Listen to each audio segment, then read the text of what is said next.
Bonjour, bienvenue dans la série sur la décohérence. Donc nous parlions de la définition du réel. Alors, une approche pour définir le réel est l'utilisation, comme l'a fait Einstein, des éléments de réalité, c'est-à-dire de résultats tirés de l'expérience que l'on peut affirmer, après raisonnement, comme étant des éléments objectifs appartenant à la description de cette réalité.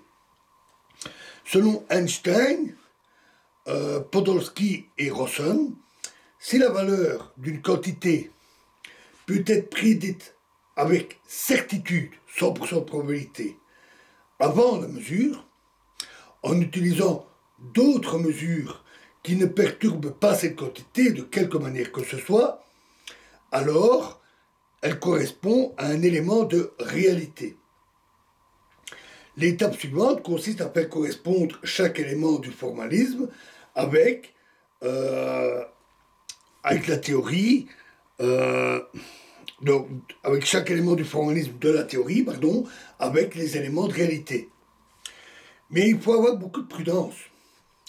Cette approche semble séduisante, et elle semble même irréfutable.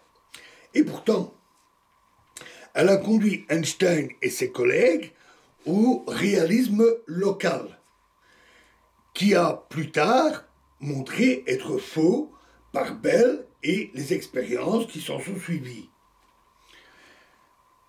D'une manière générale, il faut tenir compte des théorèmes dits d'impossibilité. Si un théorème dit que c'est impossible, c'est impossible.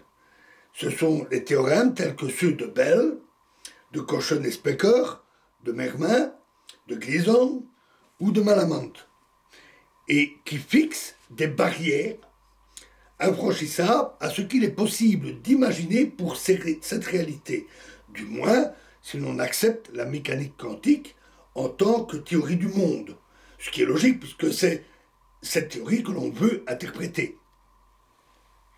Un autre point important dont nous avons déjà parlé est aussi le rejet de toute approche anthropique.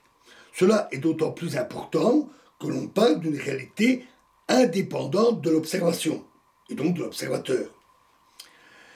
Cela implique que les concepts classiques ne doivent être utilisés que s'ils s'avèrent réellement indispensables et pas par obligation, pas par décret qui dirait qu'on doit les utiliser.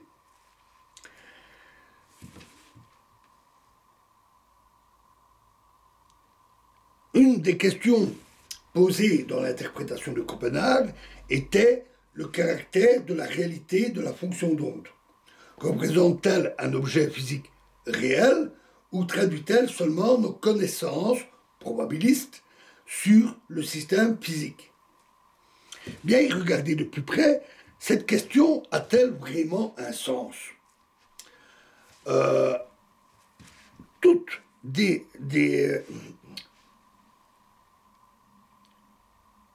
toute description mathématique est une représentation abstraite de certains aspects des systèmes physiques, de la connaissance que l'on en a.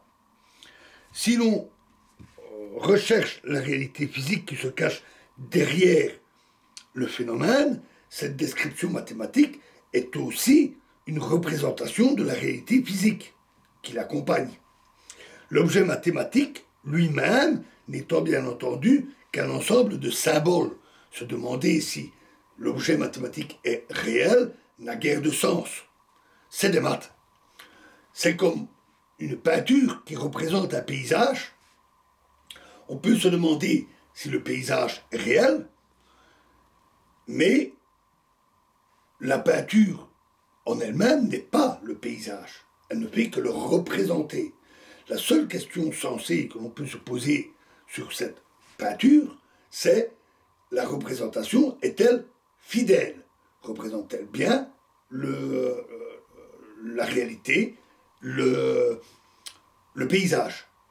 Et de même, pour la fonction d'onde, c'est un objet mathématique, et on peut se poser la question sur la fidélité de la représentation.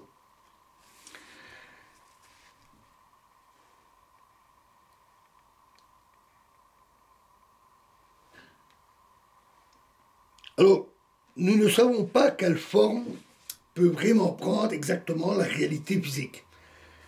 Et nous savons que nous devons la définir indépendamment de toute observation et sans faire nécessairement appel à des concepts classiques.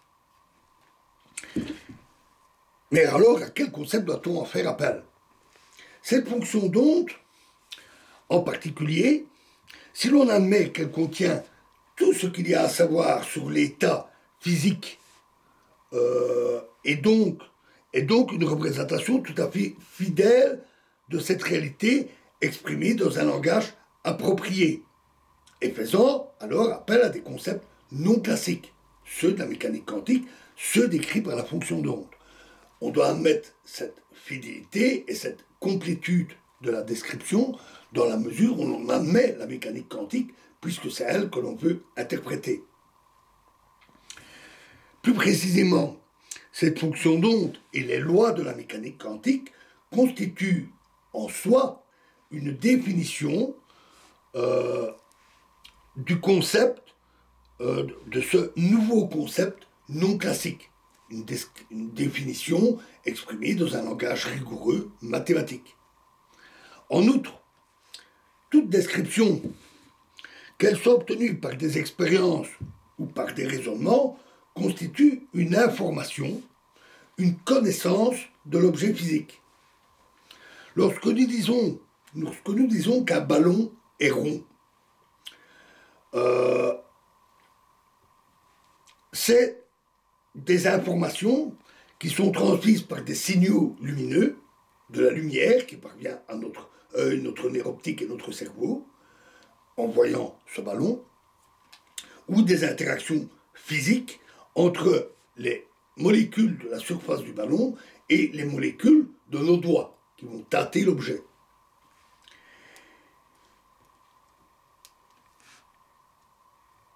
Rond est la description de l'objet physique réel, ballon. Rond n'est pas l'objet en soi, mais c'est aussi une information que nous avons sur cet objet, une connaissance.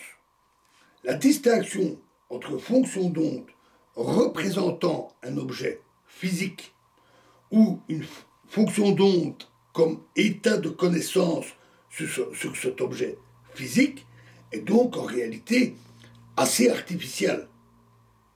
Chercher à comprendre cette distinction n'a pas de sens, c'est la même chose. Nous continuerons cette analyse dans la prochaine vidéo, nous verrons encore d'autres exemples pour illustrer ce raisonnement qui est loin d'être vraiment intuitif parce que, comme je l'ai dit, comme pour le ballon, nous percevons par nos sens, nous recevons des informations lumineuses, moléculaires, mais nous sommes tellement habitués à notre environnement que ces informations, nous les considérons comme étant le monde réel. Nous avons naturellement tendance à confondre la peinture du paysage et le paysage lui-même. La peinture du paysage qui est là et le monde qui est devant nous. On a l'impression de voir la réalité réelle, vraie, comme elle est, alors qu'on n'en a qu'une information qui est sans doute très fidèle au niveau classique, mais qui n'est pas cette réalité en soi. Donc nous verrons d'autres exemples pour illustrer cela. Je vous remercie.